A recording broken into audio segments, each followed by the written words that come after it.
we've got with us this evening Laura Tyrie and Marie Daheley, although I know I always pronounce Marie's surname wrong.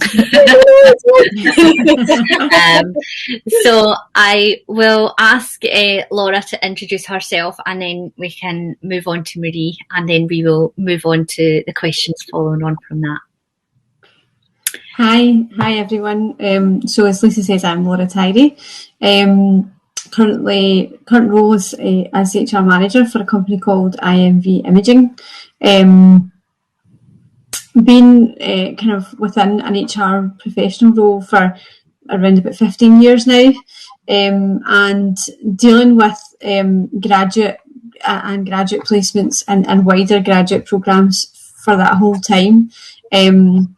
So having dealt with both kind of mass recruitment graduate programmes for a wider programme, so maybe 15, 20 people, to kind of directly looking for specific graduate placements that fall within the organisation that we needed. So both kind of ends of the spectrum there, really. And as I say, happy to provide as much advice and guidance to anyone who's got any requirements for questions or anything that they need support with. Thank you. And Marie? Hi everyone, I am Marie Daheley. I am the Group Development Manager at Rentokil Initial. So what that means is that I'm looking after not only the graduate program, but also how to develop employees worldwide. So I'm mainly driving lots of big programs that are developing people. I also deal with some aspects of diversity, equality, and inclusion. And I'm an executive coach as well.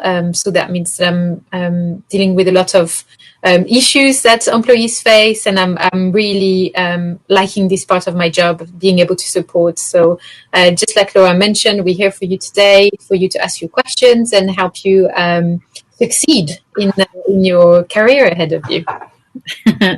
Thanks very much. And I always actually make the assumption at the start of these calls that people know who I am, which isn't really the case. So yes, from my own background, I'm Lisa Brennan, the Managing Director at Strategic Ambitions, part of which is the Graduate Ambitions business, where we support students and graduates as they transition from university into the workplace. So supporting them with things like their job search, targeting their CVs and applications, and then preparing for selection processes. And so I have had the opportunity to work with both Laura and Marie in different organisations, and I have around about 15 years experience dealing with graduate programmes, supporting graduates as they come into the business, and really getting an understanding of what employers are looking for and expecting from graduates, both during recruitment processes and then as they come into the business. And so that's why I wanted to set up the Q&A series that we have today, because we are aware there's a lot of false information out there. And there's a whole mass of information out there. It can be difficult to whittle down and get to the truth about what employers are looking for, and get some really good, honest advice on how to approach obtaining that job role after graduation. So that's really the purpose of these calls tonight. So I know we've got a few people on the call, and so I wanted to just invite you up to the stage so that we can have a more open conversation, as I said. Hiya, you're right. So I study manufacturing engineering. I'm in my third year of my degree now. So I've been looking for I started off looking for manufacturing engineering graduate schemes, and then I've basically been doing project managing like most of my modules this year. So I've been looking at project managing now. But I've been working with Morgan Gore, who's basically she's part of the talent team, so she helps everyone look for graduate roles and stuff. So she's helped me out a lot with my CV and stuff. But yeah, now I'm just kind of at a stage where I'm focusing on my degree a lot more, and kind of waiting for a company to get back to me. Looking on LinkedIn at opportunities, but I'm not really seeing anything at the minute that's jumping out to me. So I'm kind of caught in the middle really now. I want to get my degree finished and get a job, but it's hard to do that. Yeah. So do you graduate this year in the summer? Those applications you're waiting to hear, but you're looking at other options. But it is that fine balance we hear from graduates of, you've got one foot in each camp, you're kind of looking for the future, but you're still very much in the present, and you're still having to deal with everything and you've got going on, your studies and everything that goes along with that, as well as hopefully as we ease out of lockdown, probably picking up a social life again. So yeah, lots of things there on the go. And so I suppose in terms of advice for Jacob, Marie and Laura, I mean, this waiting game and trying to identify roles, if you've got any advice on how to manage those. I don't know who has a preference of going first. Sorry, Marie, do you want to? Yes, absolutely. So I think if you find the wait a little challenging, obviously it's completely understandable. I think there is an aspect of a lot of young graduates are on the market at the moment because you also have the previous year, so it probably takes longer than usual for employers to come back to you with an answer. So don't think that it has anything to do with your personal application. It's more likely that there is just a lot to go through in the pipeline. I think in terms of expectation, you can expect, if you get any rejection, to receive more standardized email, which can be quite difficult sometimes, because you're like, okay, what was going on? I think one of the most standard thing in terms of one of the most standard answer is around, we found more suitable candidates, or people had more experience, and you're like, okay, what does that mean if you already have experience and things like that? So I think as part of the wait, to come back to that, it can be quite interesting to go back to the jobs that you really liked, those that put a little fire in your belly when you actually applied. And revisit the roles. Was there anything that, by rereading the job description, you think, oh, actually, I could put this forward? That could put you on the front foot for the next stage. If they ask you, okay, we want to have a video interview with you, or we want to actually have a chat with you, whatever it might be, or you will be invited to an assessment center, at least you will be, a little bit more prepared for that. And again, also be prepared for some standard answer in case of rejection, because that's just the usual process that companies go through. Yeah, I think I would reiterate that, Marie. I think, unfortunately, as everyone appreciates, as Marie said, there's a massive amount of processes that go on kind of in the background from a recruitment perspective. So unfortunately, sometimes that kind of standard, it obviously depends on the size of the organisation, but that kind of standard email response is unfortunately a lot of the time what happens. I think, and also unfortunately sometimes some organisations just don't get back at all, and that's kind of also a lot really disheartening for people.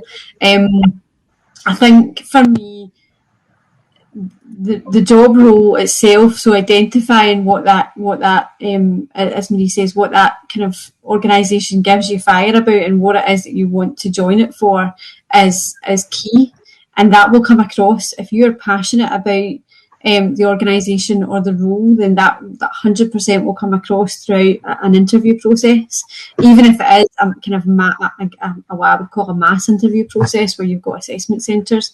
That, as I say, that passion will definitely come across. The other thing is, what opportunities have you had for kind of any either kind of paid placement or kind of volunteer kind of placement wise that you could do to get kind of experience within your kind of remit? Oh, sorry, was that a question to me? Yes, Has there been an ability for you to kind of get any experience from either, as I say, a paid placement or a kind of volunteering placement?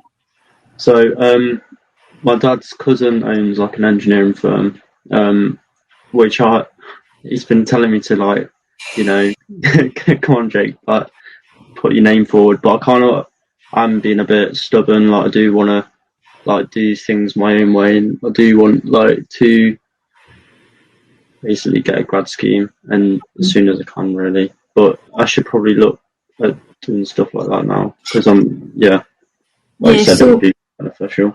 I think it would be. It's obviously not everybody goes through that, and that's absolutely fine if that's not the kind of route that you want to go down. I think also kind of knowing what kind of industry you might want to go in, because obviously there's a massive amount of engineering organisations out there, and each organisation does things completely differently. So really, if you can kind of think about what industry and what kind of specifically engineering you want to get into, that will also help you tailor your applications, and also tailor how you want to put your experience across and your learning across. That for me is again key, because you obviously need to, if you know what industry you want to be in, then it completely helps with kind of where you want to go in your career. Yeah. I think I will bounce back on what you said, Laura. I think that's a really key point, actually, and being able to reflect a little further when you look at your application, and also where you want to go at. What are your key strengths, things that are particular to you, especially if you have had some experience in the field before? What do you want to put forward? What did you enjoy doing? And what do you want to do again? What didn't you enjoy doing so much and you would like to probably avoid doing in the future? The more you shape this idea in your head, and you can start with a blank piece of paper and literally just jot down ideas as they come through. But it would really help you prepare and come across as knowing what you want, and being probably a little bit more articulate than other candidates when you go through the different stages of the recruitment process. Yeah. I think lots of great advice there, but I definitely agree with that, understanding what is driving you to apply for a particular position, what's driving you to be part of that career that you're applying for, versus what is it that you're willing to compromise on. Are you willing to, move to a location further away from home to get the experience you want, for example, or are you prepared to work in an industry sector actually that's not your preference, but it will get you some experience and then move into another industry sector over time. So it's really important to understand those strengths, passions, drivers, and areas of compromise. But I also wanted to ask about, in terms of your search, you have obviously applied to some companies, and I'm curious to know, are those companies that you targeted specifically, or was you've seen those adverts in your job search and that's what has made you apply? No, so basically when I'm going through GradCracker or LinkedIn or like a website like that, basically I see companies that I'm familiar with. I don't know whether that's a good habit or a bad habit, I don't really know, but like when I was thinking about doing an apprenticeship or either university, I went to an apprenticeship fair in like Derby or something. And when I went round like looking at the different companies like stuck out to me like from that day, like Base Systems, like I really liked them. I had really good chats with them, Bentley, like companies like that. So I've been looking at those kind of companies that have got like positive like previous experience with. I have like been applying. Yeah, I think it is starting with what you know is a really good place to start, because there must be a reason why some of those company names have stuck in your head. And as you said, if you had like a good experience just in conversations with some of them, then that sticks in your mind in terms of their reputation for you.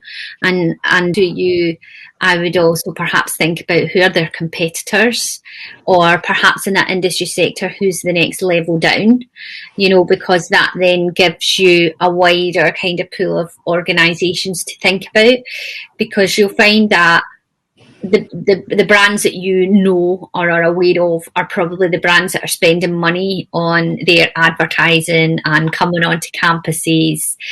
Some of the other companies might not have so much investment in those areas, and so they'll be lesser known.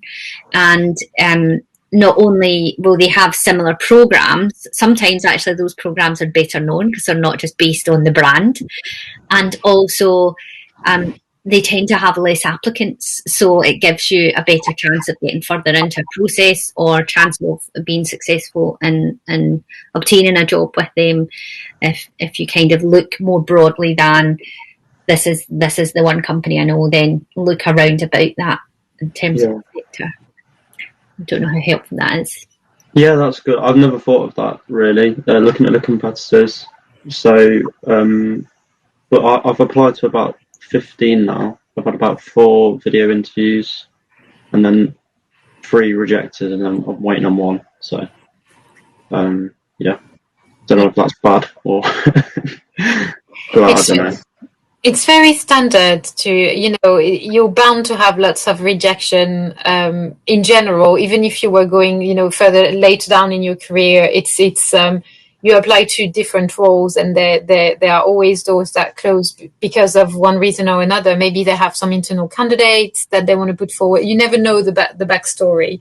And I think it's what Lisa and Laura said. It's the more preparation and the more knowledge you have about what you want is what's going to make you stand out when you apply. And I think that's the key takeaway, to be able to, next time you apply for a role, make sure that, your application is at the top of the pile, really. And I think also just having the confidence in your own ability also. Again, that comes across when you're in an interview or even a video call like this. It certainly comes across that you have confidence in your experiences, both life experiences and professional experiences, and also anything that you've done kind of in university that also ignites that passion. So what specifically within your degree have you done that you've really, really enjoyed, that again that will come across when you're doing these things. So I think, don't necessarily take the rejection as a disheartening. Obviously naturally it's going to be, but just continually, as I say, have that confidence in your own ability, and 100% that will come across. If I may bounce back on that, Laura, I think it makes me think of something else, which is rejection goes both ways as well. Mm-hmm. Have several companies further down the line that will say, yes, we would love to continue and continue the recruitment process with you. And at some point, you will have to be in a position to make a choice. And the people will be equally disappointed not to have you. More rejection from you to take on, but later in the process you might be the one actually screening companies and saying, I actually would prefer to work for this organization versus this other. So it goes both ways. It definitely does. I'm very conscious that I actually have lots of other questions for you, Jacob, around about kind of how you're networking, how you're approaching, probably building connections during that waiting time. But I also wanted to make sure that we involve some of the other participants who've come on in the conversation. So if you don't mind, I am going to swap you out for one of the other participants, and then we can come back to you shortly, if that's okay. Yeah, that's fine. Okay.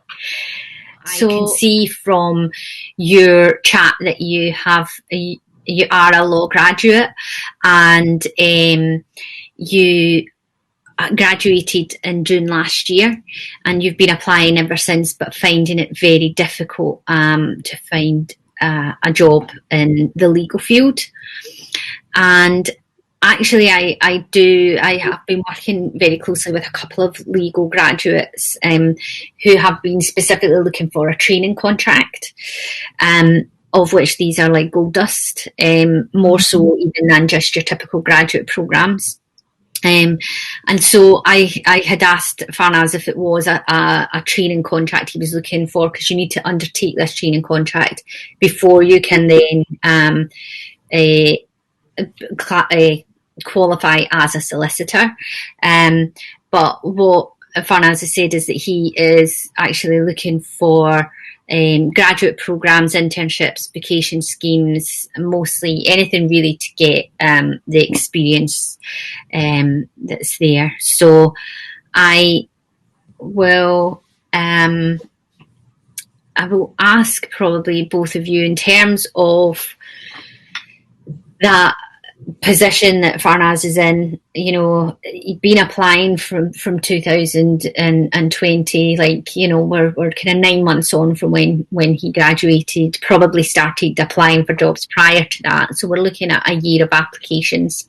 It'd be very disheartening that he approaches actually keeping motivated in terms of his job search and continuing on with making the numerous applications he's going to have to make. What are your thoughts on that? I'll go to Laura first this time round. Okay. So I think for me, a couple of questions are kind of originally came into my head, but for discussion points, initially I would kind of think, well, okay, are the applications being kind of specific in a specific area, or within the kind of legal industry? Is there have you kind of thought outside the box on kind of how to kind of tailor the applications for the organisations that you're in? Obviously, you've been searching for kind of 9 months, so as Lisa said, there's going to be a massive disheartening there, and probably similar to what we were saying to Jacob. Unfortunately, you can't, or that's going to happen, but you just need to kind of continually trying to nothing, then that's going to come across. But also, I think making sure that you, as I say, are specific within what it is that you're looking for, because sometimes I think when you're coming out of university and you've just got your degree, you've got that bit of paper and you're like, yes, I mean, this is it, this is my ticket to a job. Unfortunately, you're going to apply for a number of things, because that's the way that you're kind of told to do. Apply for as many as you can, and it'll high there. One of the questions that I had at first, Farnaz, was, is it a specific area within the kind of, like, what's your kind of background with the applications that you've been kind of submitting? So I graduated in June from a uni, and ever since then I've been applying every day, and it was mostly to do with legal assistant jobs and paralegal. I think for me it was just important to get more experience first before I go into undertaking my LPC. But now I'm sure, I don't know if you know this, like the SQE coming in. So I have been considering the SQE because it does seem like it's a lot more flexible, as I know that training contracts can be quite competitive. But even just getting experience and getting your foot into the door without any networks, or having that sort of someone to get in with, but it has been quite hard just everyday applying, because they do seem to require, for example, people who have had the LPC for paralegal or legal assistant jobs. So I don't know what to do now with that going forward. Okay. So yeah, I think Lisa's nodding her head when you mentioned the SQE, but obviously I don't know enough about it to kind of give you any advice on it. So I'm sure Lisa will be able to share some of that information. But I think for me, unfortunately, obviously, if you're in a competitive kind of area like that, then it's obviously going to be completely difficult for you to do that. I think, as we said to kind of Jacob, it's just not losing that confidence in yourself and your own ability. And sometimes that is just, the more you're applying for, as you say, you're applying for something every day, that's naturally that's going to have an effect on just, you're kind of probably thinking a few times, I'm sure, I'll just give up. I don't. This is just too much now. But I think, as I say, having that confidence and having that know that you're capable to do that job, and having that passion in it. You've obviously joined and done that degree and joined your university for a reason. That's something that you've been passionate about. And unfortunately, obviously, there's so many graduates coming out, and obviously, as we spoke about, you're now going to be facing potentially kind of other people that are graduating this year, and obviously with the way things are just now, and the world, you just, as I say, you just need to kind of have that confidence in your own ability to know that it will happen. It's maybe just going to take a bit more time for you. Yeah. Thank you. I think this is actually one of the most difficult industry sectors, actually, this legal sector, for people to qualify in. There's something like, just in the UK, something like a 15,000 police training contract shortfall each year, compared to the number of students who study law. And then want to go on and have a career as a solicitor. So it means that year on year you've got that shortfall. The other thing that makes the situation so frustrating is that companies obviously advertise for training contracts, but there isn't really a kind of set time in your studies where you would be, this is the year to apply. You hear about some students that obtain a training contract when they're in second year of a course, and you hear about people that don't obtain a training contract till 6 or 7 years post graduation. There is no rhyme or reason to it. It is so complicated for law students to deal with that shortfall, to deal with the kind of lack of criteria around about this whole application process. And I think it does depend. I mean, obviously, as Laura said, you have studied law for a particular reason, and I think it's worth considering, do you want to train and be a solicitor and, practice law, be part of a firm that's practicing law, or do you want to go down a route where you're actually in a business as legal counsel representing that business, perhaps, in some companies that's like in the legal and commercial department. And, so it's building up that career in a different way. You are still using your expertise, but you're not necessarily practicing law every day. So I think there is that distinction. I would say those who train as solicitors could cross over into industry. Rarely you would see that the other way around, without people taking time out to go back and qualify. So I don't know what your thoughts are on that. Do you have a preferred route of what you're targeting?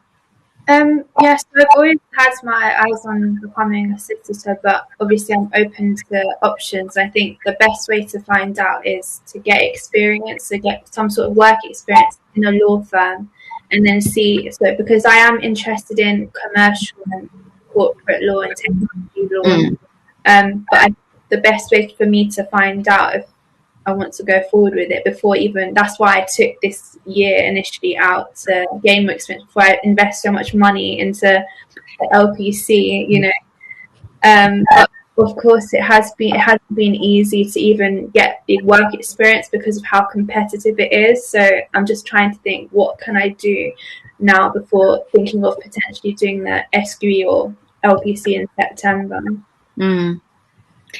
I think it is. I think it is probably, again, similar advice to what we had given to Jacob before, around about what are the companies you're targeting, because it can be easy to target the bigger companies and think, well, they'll have more places, but it might also be worthwhile looking at some of these smaller legal companies where, and perhaps get more practice than you thought you would.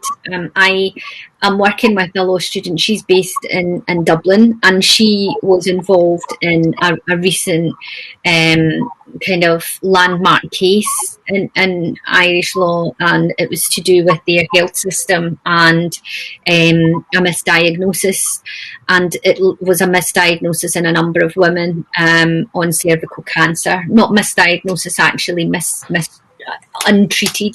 No one took the next steps for their treatment, and so as a result, something that was curable has kind of become something that will cause end of life for them. So she's been involved in that landmark case, but that's a very small kind of boutique solicitors that she's been working with part-time on a voluntary basis, and yet she's got exposure to this big case. So and I think it is kind of looking at it with a different lens, as Laura had said before, about where you can perhaps get some of that training. Yeah. Yes, tell me if I have the wrong idea here, but wouldn't temporary jobs be, and company to get some short exposure? Maybe, sometimes when people are searching for maternity leave, like, covers and or just experience to support a specific project for which they might need someone, but just short term. That could also be a route.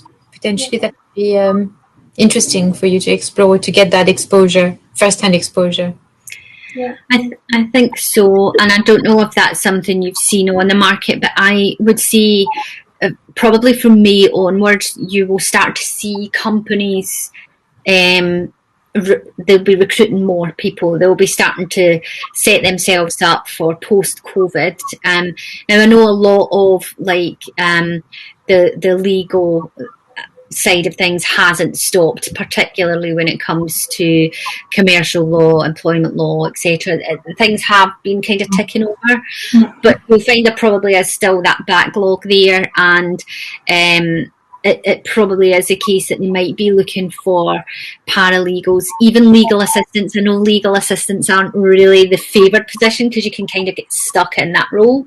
But yeah, if it's a stepping stone to perhaps a paralegal role, getting a 6-month contract and applying for those types of roles to then go down the route in September. And I know then you've got your Have you explored the SILEX route, the Chartered Institute of Legal Executives? Have you explored their route at all? No, I have heard of it, but I haven't really thought about what it's about or go into it as much. Yeah, they're changing their approach also to match, obviously, the changes that are coming in September. So with the SQE, they're aligning a lot of their competency framework and their exams and processes, so that if you undertake their qualifications, you're exempt from some of the FE exams. So it might be worth looking into, because they will also help support you to get some of that practical experience as well as just the knowledge and understanding. And plus being chartered then gives you that additional kind of kudos, I would say, when it comes to your applications. So I would say please don't be disheartened that you've been applying since last year. There are some very good, I would say, bloggers on LinkedIn who talk about these training contracts. I will try to find them. I was actually there was one today that I had responded to his comments because his level of tenacity around about his application process was amazing. He basically has qualified this year but graduated in 2008. Now obviously during the financial crash, big issue for people trying to get roles. The job market was completely obliterated at that point, so he persevered and he has got there, but he used the Silex route to support his training, so that he didn't need to go. I hear about people going to other countries to qualify, take the bar in America and all sorts, to then get experience to come back to the UK. So there are many different routes that you can go down, but please don't be disheartened, because this shortfall of places in the first place is really what's to blame, and it is just that there is that misalignment between how many places are being made available at university for people to study in law versus actually how many jobs are available on the market. Industry and the universities are not linked up there, and it's causing this frustration for students. So I think it's definitely keeping your motivation up and keeping on with it. I mean, I hear about people who literally apply for hundreds of training contracts each year. But you're doing the right thing, looking for this paralegal experience or other experience to base it on, to then go through your SQE going forward. And hopefully that should be an easier route for students to take. Yeah. And did you apply to graduate program last year? For when I was at university, I did apply for many different jobs, but still it wasn't, I was still just focusing on my studies. That's why once I got out of my degree, and then I started applying ever since, every day, and just going to as many webinars and trying to just use this time to increase on my skills and experience, and just anything I can do really just to keep on top of it. So that's why I was wondering, is it to do with my application? Is it to do with my CV, or is it just the market itself? Because I'm not really sure. I mean, after this much time that I've been applying, it can get quite disheartening. So I'm just trying to think, what can I do? Maybe try to take a different approach to it. Go ahead, Laura. Sorry, all I was going to say was, I think, as Lisa said, maybe looking at some of the smaller firms. So if there's any kind of local smaller firms, or even maybe kind of with your local area, if there's the smaller firms that maybe even aren't advertising, but you could just kind of say, look, I come on board and support kind of as much or as little as you would need. Probably you'll find that some of the smaller firms are got capacity, like work-wise, they're probably working to their limit, and until someone comes to them and say, look guys, I could help you and it helps me also, then they won't know that they need it. So maybe just kind of chatting on doors, not literally obviously, but kind of virtually, if you like, chatting on doors to say, look, I'm looking for experience and I'm willing to support and help. You don't have to necessarily pay me. Obviously, if you would, then it would be great. But if it's a volunteer, then you're getting the experience. And as Lisa said, obviously that example that she gave is great. That just shows that kind of doing that and as I say, kind of thinking outside the box a bit with it, just kind of will help you get that experience that that you need. And obviously I noticed on Lisa's through the graduate ambitions business that Lisa has, she obviously provides CV reviews and stuff, but also if Lisa would want to share my details, I'm happy to have a look at your CV as well, and kind of give you some pointers in that also. Thank you so much. Thank you. Yeah, that's thank you for that offer. Thank you so much. I think to answer your question, there is a lot that Lisa mentioned indeed about it's a factor of the market first of all, and then I think that it's probably sometimes better to apply less and better than to draw on volume. And I'm going to give you an example. So I'm currently recruiting in different areas, unfortunately not legal, I'm afraid, but and I look at applications sometimes, you can really see that the company has, not made any efforts. I asked 3 simple questions and some people respond with 1 word or 1 sentence and other write essays and other write, middle. It's not about the quantity. It's more about the impact. If you're going to not give me much in terms of what I need to know and understand in terms of your motivation, then compared to other candidates that really pour their heart out into making it right, then it's going to, again, the candidates stand out when they know the organization they apply for and when they know their own strengths and are able to convey those in a very compelling manner in a few short sentences as part of the application process. So if you have, or it's also mistakes as well. Sometimes it's like I would have applicants that would say, okay, I am looking for a job, and that's a completely different job. It will be written at the top of their CV, looking for X job, and they apply for something completely different. So I'm a little bit lost as a recruiter, knowing so obviously you want something else. So, if I have other candidates that are really understanding the company, understanding themselves and knowing what they want to do of their experience and where they want to go, then of course I'm going to prioritize those forward. So I'm thinking about the quality and getting things right as opposed to would probably help a lot. Yeah, definitely.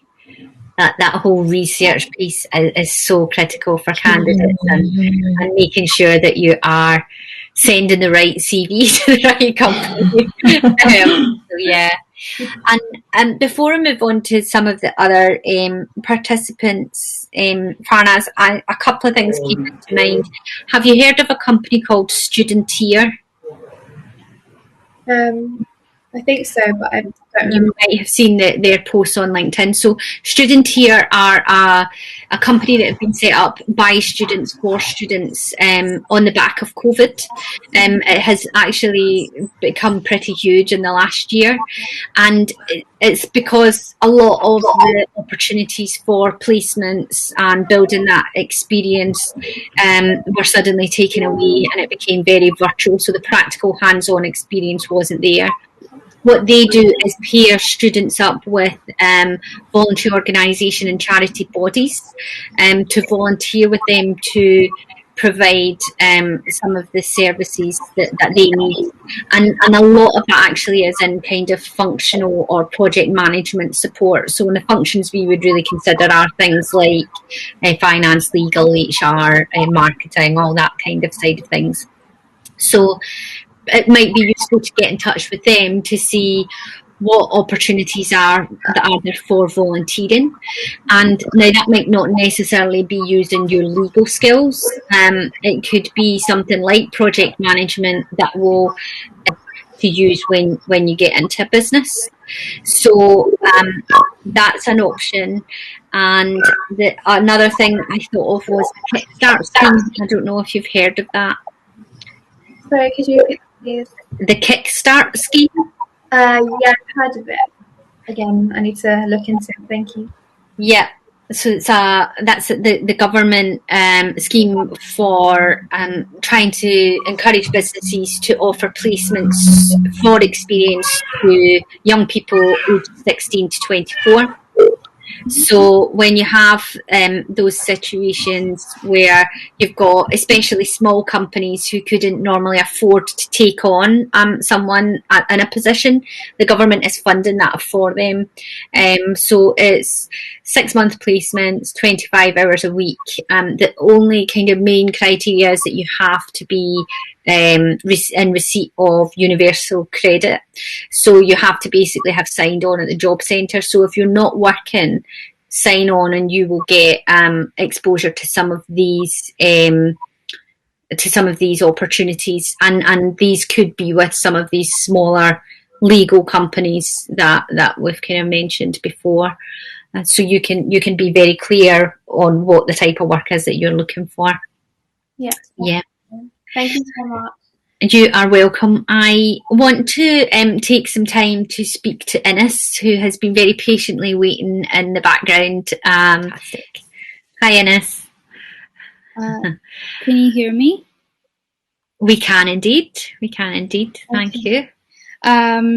So I'm not really a graduate. I still have one more year of my studies. I study aerospace engineering at the University of Nottingham. But I came here mainly because I wanted to hear the tips and the advice that other people are getting, obviously, because I had the very bad experience applying for my placement last year and I didn't get one. Mm-hmm. So I'm a bit scared that when the time comes next year and I would have to apply for jobs, I won't get it again. So that's the main thing. Yeah, and that's really common actually when you get that level of rejection, to feel that history will almost repeat itself and you'll be in the same position again. It can be really daunting and it can really impact on your confidence. So I will hand over to Marie and see what advice she has around about that, and then we'll come on to Laura. Yeah, I'm putting myself off mute. That's going to be easier. I think there is quite a lot that we shared previously that you can take on board, and that would still be applicable to you when it's time for you to go through the motion again. It's take heart. Don't be discouraged. Your turn will come at some point. To really smartly apply, knowing what is the scope of things that you want to do, what are the type of companies you're looking for, and start targeting quite early on. Having an idea, the better prepared you are in terms of knowing what you want and what are your strengths and how you want to come across, the easier it will be for your employer to understand your motivation and to fit the criteria. I would also say that quite a lot of time rejection can come from the fact that people apply for the wrong roles or they don't have the right skills. So again, the better prepared you are, making the most out of your degree that you have and the strength that you have as an individual, the better your chances to have to turning around this experience into something positive. So this would be my key tips, really. And when you apply, really target companies, especially at the beginning. Do this very early on, and keep an eye on what's coming out. If there's no reason for them to turn you down if you have the right experience, the right focus, and the right attitude that they're looking for. Mm-hmm. Yeah, I think I agree with that. But in the sense of knowing what I'm looking for, I think I quite know like my strengths and weaknesses as a person and like as a professional, let's say. But I feel like when we graduate, we'll just try to apply for everything and anything and see what kind of comes, like what we grab basically, because we can't be that picky. Especially right now with COVID and all of that, it's really hard to get anything. So I just, and again, because I don't have much experience in industry, I really don't know exactly what area I want, because aerospace engineering is so broad. I can literally work in Formula One, which has nothing to do with space or planes or anything. So it's really hard to know exactly what we want just out of the course, basically, when we graduate. Very much so. Don't know, Laura, what your thoughts are on that. I think obviously completely appreciate what you're saying, and it's about obviously applying for kind of everything and anything. That is absolutely, if that's what you want to do, then obviously that's absolutely fine. I just probably to reiterate what we've said previously is even though that's probably potentially the way you're going to go, please make sure that you do kind of have a look at the role that you're applying for, and still kind of tweak your application even slightly that reflects that business and that organisation and that role. Because the minute you start to just kind of have a blanket CV that goes to kind of 50 roles for applications, then that will come across. And unfortunately, there will be people out there that will have maybe done their research and have maybe selected maybe 10 roles, maybe not 50 roles, but even kind of narrowed it down to a bit more. So as a kind of first try, probably the way I would advise you to go about that, if that's the route that you want to go down, would be if you maybe see those 50 adverts out there for recruitment, then maybe select your top 10.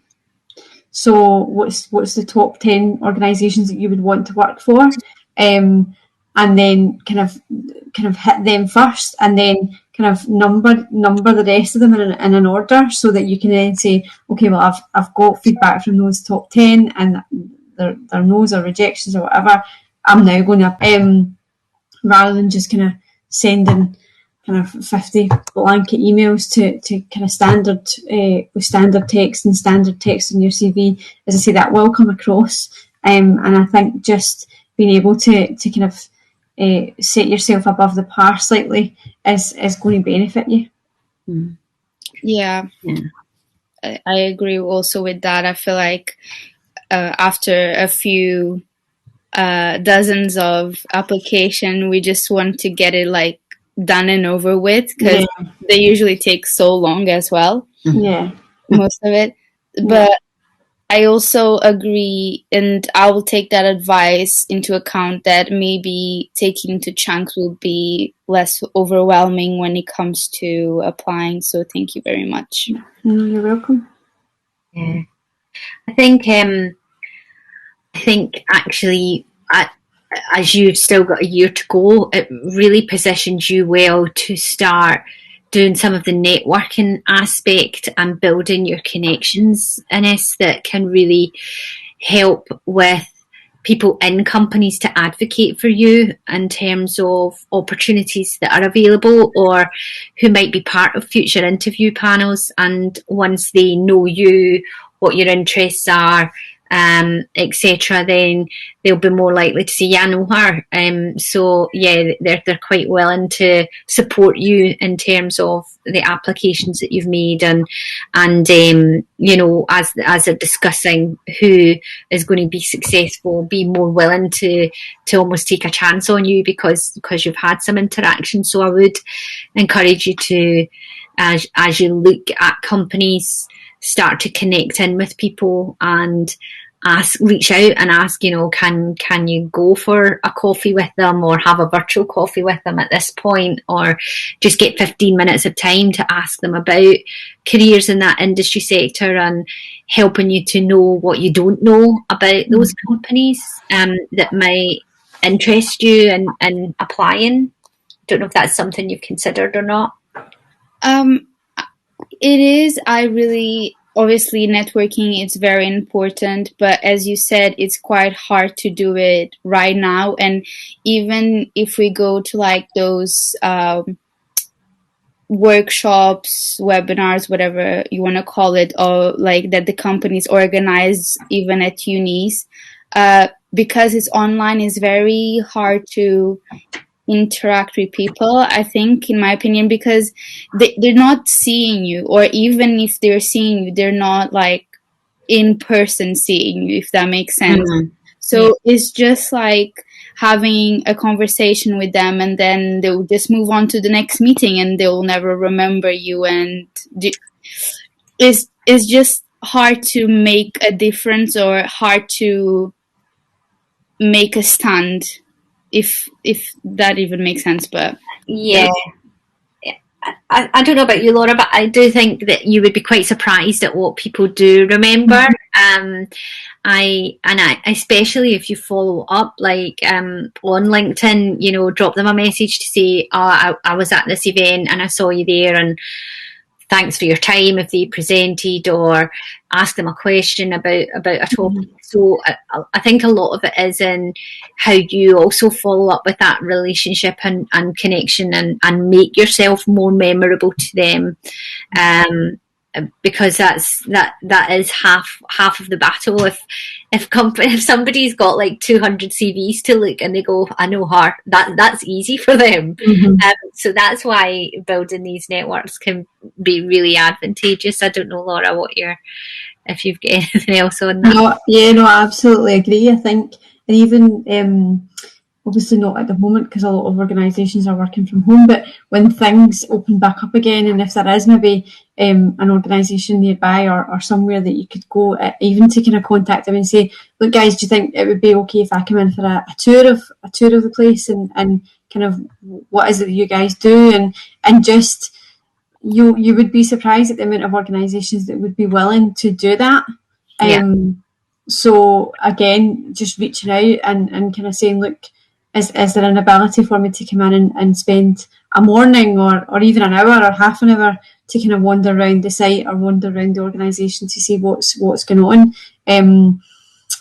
A lot of places will do these things because a lot of organisations are wanting to give back. So they're looking at CSR strategies, they're looking at kind of developmental strategies for their own managers and their own supervisors. So there's maybe, for instance, in my organisation at the moment, our CSR strategy is something that we're looking to do. So I know that if we were to get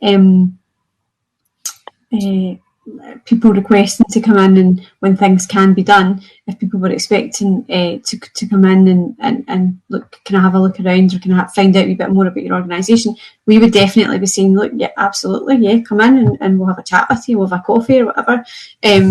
Just as Lisa says, just kind of making yourself just more available and kind of more like that. This is me, hi, kind of, and people will be open to it. Definitely. And in fact, a recent study by the Institute of Student Employers showed that networking was actually going to be the third key method that employers were going to be using to support their recruitment campaigns, because they were valuing people reaching out, asking questions, demonstrating that level of curiosity in their business, wanting to know more, and really kind of taking things forward from that, kind of taking control of the relationship and demonstrating some stakeholder management in your career and how you can use that to benefit you. So companies are expecting it, as Laura said. They're open to it, and I think, don't forget that for every connection you make on LinkedIn, you can also see their networks. So you don't need to reach out to people cold. You could, for example, if you connect with me on LinkedIn, you can feel free to go through all of my network. There's tons of engineers on there working in millions of different companies across the world, global as well. It's not necessarily just in the UK. So you could then say to me, Lisa, I've seen this person actually who does a job that really interests me, or works in a company that really interests me. Could you introduce me to them? And then that literally would take me about 2 minutes of my time, if that, to set up an introductory message. But people are more likely to respond to that if they can see a common connection, So don't think you have to do it cold. Use your network and then their networks to work for you. I don't know how that sounds. That sounds very interesting. I never thought about it, I'm not going to lie. But thank you so much for your advice, and I'll take that into account for sure. Yes, no problem. I would love to chat more, but I'm actually already late for a meeting. But thank you so much, honestly, and have a good meeting and the rest of the day. Yep, and thanks for your time this evening, Ines, and asking all your questions. I think it's also useful for everyone else that will is listening in or will watch the video. So yeah, thank you for that. We will get you off stage and help you exit the system. So thank you very much for that. And I am conscious, obviously, that we are just kind of at our hour or beyond in terms of the Q&A session itself. But I wanted to just take an opportunity to thank the students that came up and very bravely told us all about their challenges and context around about their situations, and also to thank Laura and Marie for giving such amazing advice and support. And yep, you will also be able to connect in with them on LinkedIn and make use of their networks. So yes, please feel free to connect in with us all.